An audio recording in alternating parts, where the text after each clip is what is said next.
So, where is the beef?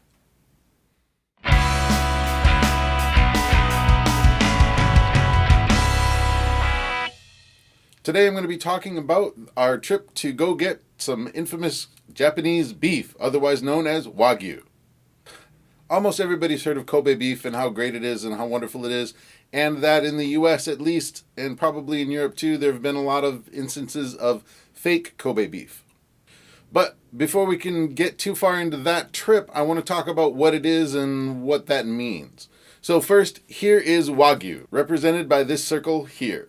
So this is all the beef in Japan that is produced basically from this one breed called Tajima beef. So all of the stuff that's highly marbled and stuff like that, that has all come from this particular breed of cattle. If the cattle was born, bred, raised, and slaughtered in Japan, it is qualified as Wagyu.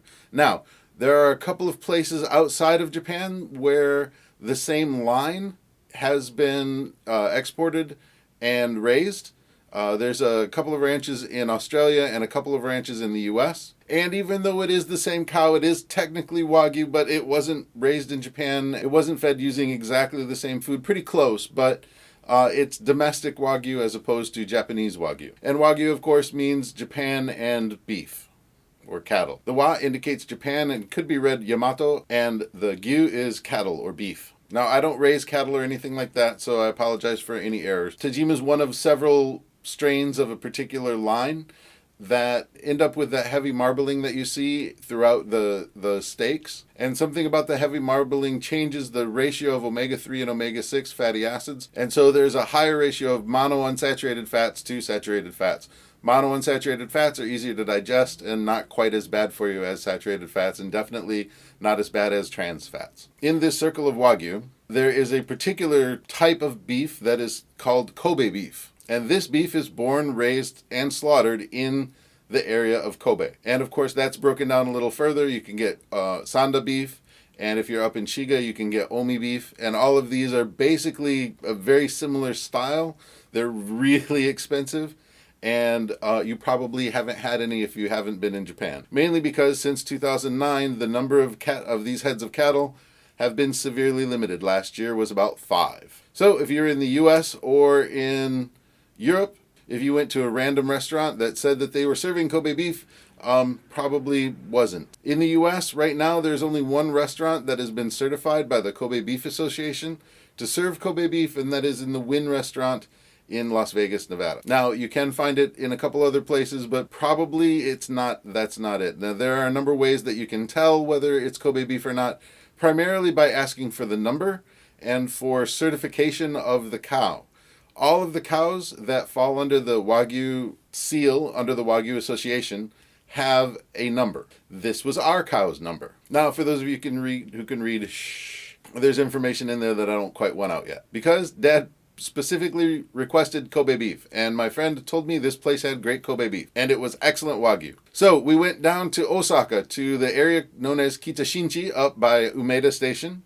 And I found the little hole-in-the-wall restaurant that serves Japanese steak, and at a much more reasonable price than most of the places that serve it. As you can see, it's pretty small, and there's not a lot of space here. Now, we probably didn't need to make reservations, but we did. But we ate really early, so it was not challenging at all to get in and get out. In fact, we were the only people there, and so I was able to take a couple pictures of inside the restaurant, and it's basically a single counter. This restaurant has branches in the north part of Osaka, the south part of Osaka, and about 3 locations in Kobe. And it's totally worthwhile. It's probably one of the cheaper places that you can actually get Wagyu. So for a 240-gram steak, a salad, some potatoes, a little spinach, and a glass of, we'll say wine, you're looking at about 8,800 yen, or roughly $90. But it was really good. Like a lot of really expensive steakhouses, you can't really request how the steak is done. He cooks it and you eat it. I tend to prefer steaks to be cooked pretty well. I prefer medium well at least. Medium's okay. But because the plate is so hot, he said, don't worry about it. Just use the plate, and if you need the plate reheated, I can reheat the plate for you. And it was hot. The meal was fantastic, and the place is not terribly difficult to find. It's not too far from the Hilton, and it's not too far from the Daiichi, Daini, Daisan, Daion buildings near Umeda Station. If anybody wants specific directions, let me know. But this is a little bit of what it looked like while it was cooking.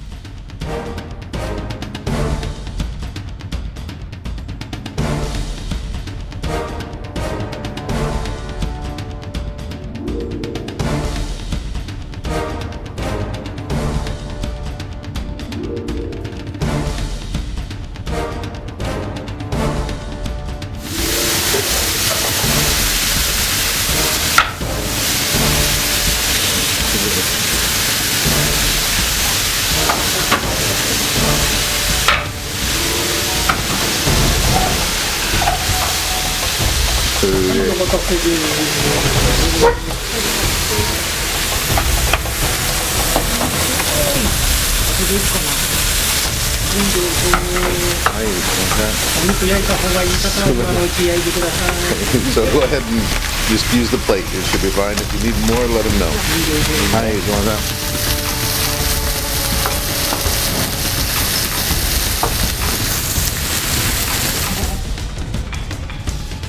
So the name of the place is A1. Yeah, I like the steak sauce, but it's not the steak sauce, and you can't get the steak sauce there anyway. And it is really hard to describe exactly what the steak is like, how it's different from typical American sirloin or anything like that. It literally melted in your mouth. It was fantastic. So if you find yourself in Osaka and you have the extra money, let me know, and I will help you get there. It is definitely one of those things that only happens on rare occasions, and so when you get home, you'll have some great bragging rights. If you do, tell them the bald guy from YouTube sent you, and I don't think you'll get a discount. I was hoping to get some coupons to give away, but no such luck. So, sorry, I tried, I asked. All right, that's going to be it for today, and I will see you all later.